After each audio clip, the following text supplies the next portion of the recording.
Anneciğim neden üzüyorsun beni bir tanem? Neden? Bak abla gelecek, anneanne gelecek.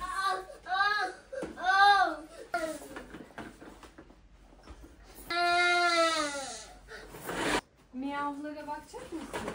Ne? Tamam, tamam gel.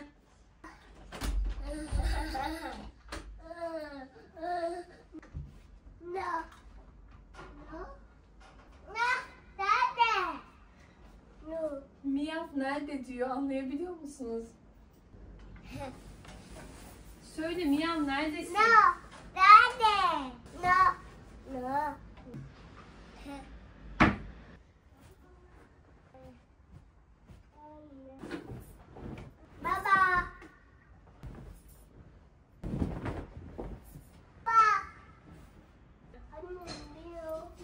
Beni camdan mı alacaksın içeri?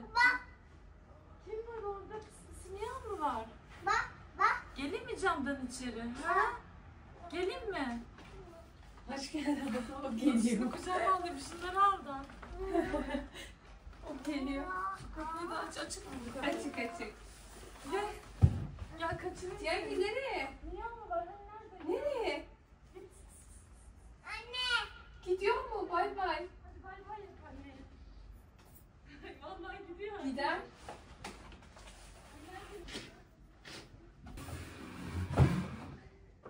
Arkadaşlar ben hala bir kahvaltı hazırlamadım ya. Cihangir gelmiş. O da gelecek, o da gelecek. Ben de geliyorum. Bak geliyorum. Bak Geliyor. geliyorum. Gel bak ben de geliyorum. Bak sana ne aldım? Ne aldım? Bak gel poşete bakalım. Gel sana. Mama almış sana. Bak mama almış. Gel sana bakalım gel. Hadi ağlama. O kimse gitsin istemiyor bizden. Bak sana gelecek. Ben de böyle. Annene bir öpeyim. Hoş geldin abla. Ay. Yine Baktın mı? baktı, Benimki yok. baktı. Ay benim halime güler misiniz, ağlar mısınız? Misafirim geldiğinde çay suyunu yeni koymuştum. Neyse ki yabancı değil Nuray abla hem de memleketim. Onunla beraber şöyle güzel bir kahvaltı sofrası hazırladık. Burada da annemle de sohbet ederek kahvaltı soframı topluyorum. Dedim ki şöyle farklı olsun. Normalde ya hızlandırma ya da normal akışında çekiyordum ama bu sefer bir farklılık olsun istedim. Umarım sevmişsinizdir.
Bak. Sen uyudun uyandın mı?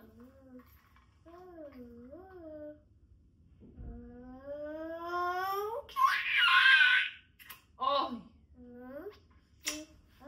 Burnundan da öpeceğim. Burnundan. Burnun yok ki. Ay ısıracak benim. Ay ısıracak benim. Ay. Ö. Ö. Ö. Bu ne ya? Bu ayak, ayağım kokuyor ya, kokuyor. Kokuyor. Allah'ım. Alo. Düt. Alo. Can. Neredesin? Düt. Alo. Çıkarayım mı? Düt. Can. Alo. Can. Cihangir seni özlemiş. Ay çok seviyorum o ayakları, çok seviyorum. Bu ayakları çok seviyorum.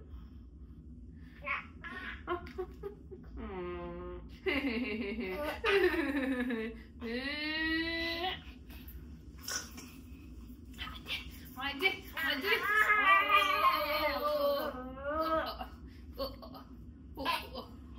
Sen bebektin böyle minnacıktın. Senin gazını çıkartıyordum ben. Götünü yerim senin. Totonu ısırırım senin. Saça bak. Gel hadi berbere gidelim. No mu? Küstüm. Anne. Seni bir aslan gibi yakalamaya geliyorum. Yakalayacağım seni. Yakalayacağım. O zaman al sana. Bu bir bomba. Hoppa. Annemler tesise çıkmış. Hava çok güzel. Çocuğu da al gel dediler. Koşa evden çıktık. Hamurum da hala kabarıyordu. İyi oldu. Sanki 2 gün önce kar yokmuş gibi sımsıcak bir hava var. Gördüğünüz bir şişme yelekle çıktım. O kadar iyi hava. 1, 2, 3. Hadi şimdi koş. Yani Cihan masada otur desek oturmazsın. Evde olsa koşar. Ben gidiyorum.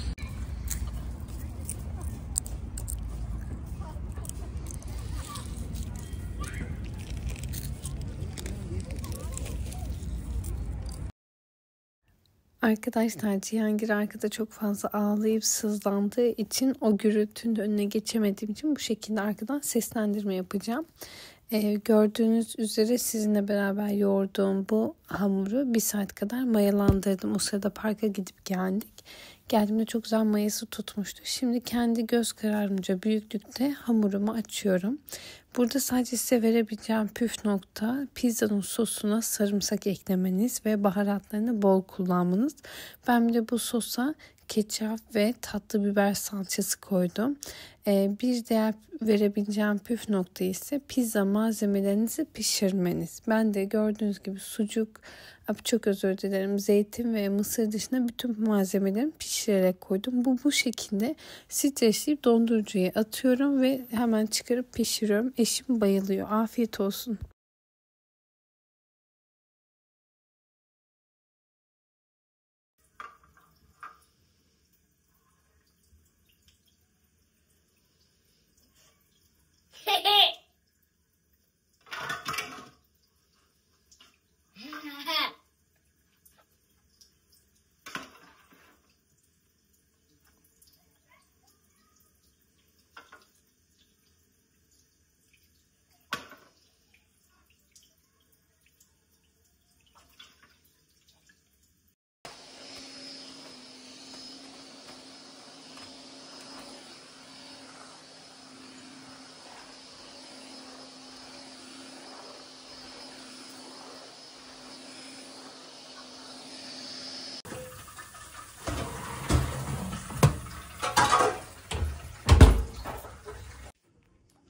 Akşam yemeği olarak eşim geç geliyor. Ona kremalı tavuklu mantarlı bir makarna var evimizde. Dünden yapmıştım.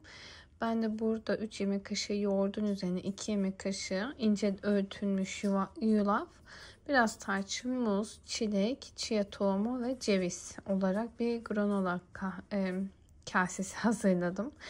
Bu şekilde bayağı tok tutuyor yulaf ve chia tohumu birleşiminde. Ve saat aslında geç oldu. 7:30 olmaya başladı. Bunu yiyeceğim. Aslında bu diyetle alakalı değil. Yani şöyle aslında aralıklı oruç ve diyet şu an yapmıyorum. 4 kilo vermek istiyordum. O 4 kiloyu verdim. Ramazan'dan önce gündüz yiyebilme potansiyelim varken bir ay boyunca, çünkü gündüz kahve yanı işte muhabbetleri olmayacağı için yiyeyim dedim. Ama bugün gündüzü fazla kaçırınca akşamı böyle dengelemek istedim yine de. Ve bundan sonra sabah kahvaltıya kadar hiçbir şey yemeyeceğim.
Arkadaşlar, camı hemen en küçüğünü yapmıştım.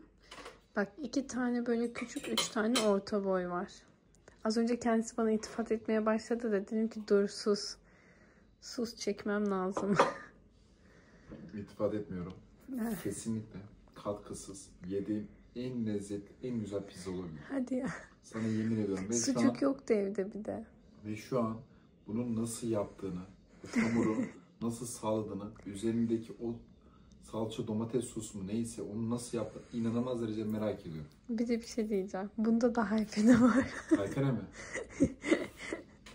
Baharatında var ama tabii ki bir hayfenelik de değil yani. Orada benim emeğim çok, şu ellerim ne kadar hamuru yoğurmak, şekline Tadı o kadar lezzetliydi ki. Afiyet olsun. Yani inanılmazdı, ellerine sağlık. Afiyet olsun. İlk 3'e girdi. İçli köften, Kayseri yağlaması, pizza. 4. sırada Ben zeytinli sana daha önce açma. hiç pizza yapmadın mı? Hep ben böyle yapıyorum aslında. Ekmek üstü yaptım. Ha, milföy Hamuru yaptım. kalın yaptım.